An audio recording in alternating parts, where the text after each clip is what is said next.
મહિનાઓ બાદ ચાંદોદના bus stand ખાતે રાબેતા મુજબ એસટી બસો શરૂ થઈ. નગરજનો અને કાર્યકર્તાઓએ ધારાસભ્ય શૈલેષ મહેતાનું ધ્યાન દોરતા આવ્યું નિરાકરણ. યાત્રાધામ ચાંદોદના બસ સ્ટેન્ડ ખાતે રાબેતા મુજબ એસટી બસો શરૂ થઈ.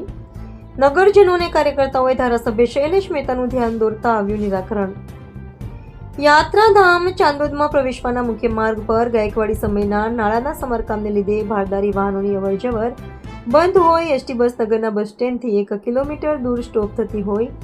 ચાંદોદના નગરજનો, પંથકવાસીઓ, વિદ્યાર્થીઓ તેમજ મુસાફરો પારાવાર મુશ્કેલી અનુભવતા હતા. ત્યારે 9-10 મહિનાનો સમયગાળો વીત્યા હોવા છતાં નાળાના સમારકામની કામગીરીના શ્રી ગણેશ થયા ન હોય.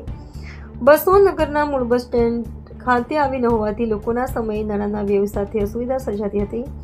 જે બાબતની નગરજનો, કાર્યકર્તાઓએ ધારાસભ્ય શૈલેષ મહેતાને આ ગંભીરતા જણાવી સવિસ્તાર રજૂઆત કરતા ધારાસભ્યએ એસટી વિભાગ સાથે ચર્ચા કરી તમામ બસો નગરના બસ સ્ટેન્ડ ખાતે આવતી થાય તે બાબતે અંગતપણે રસ લીધો હતો. ત્યારે આજથી એક્સપ્રેસ લોકલ તમામ બસો વયા જૂના માંડવા થઈને ચાંદોદ બસ સ્ટેન્ડ ખાતે આવતી થઈ છે.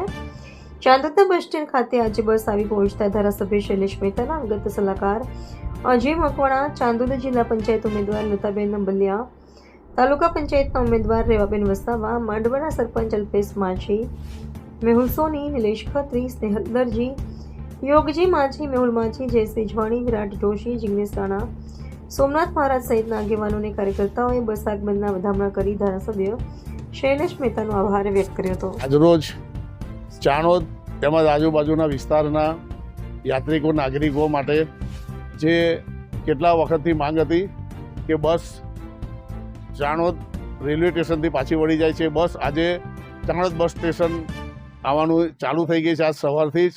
અને ડભોઈ ડેપોની બસ તેમજ ગુજરાતમાંથી અલગ અલગ ડેપોમાંથી જે બસો આવે છે એ બસો પણ રાબેતા મુજબ અહીંયા ચાલુ રહેશે.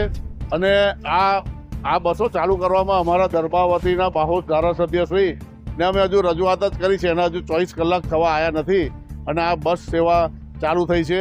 તો અમારા ધારાસભ્ય શ્રી શૈલેષભાઈ મહેતા સોટા સાહેબનો અમે ખૂબ ખૂબ આભાર માનીએ છીએ અને તેઓને ધન્યવાદ કહેવા માગીએ છીએ.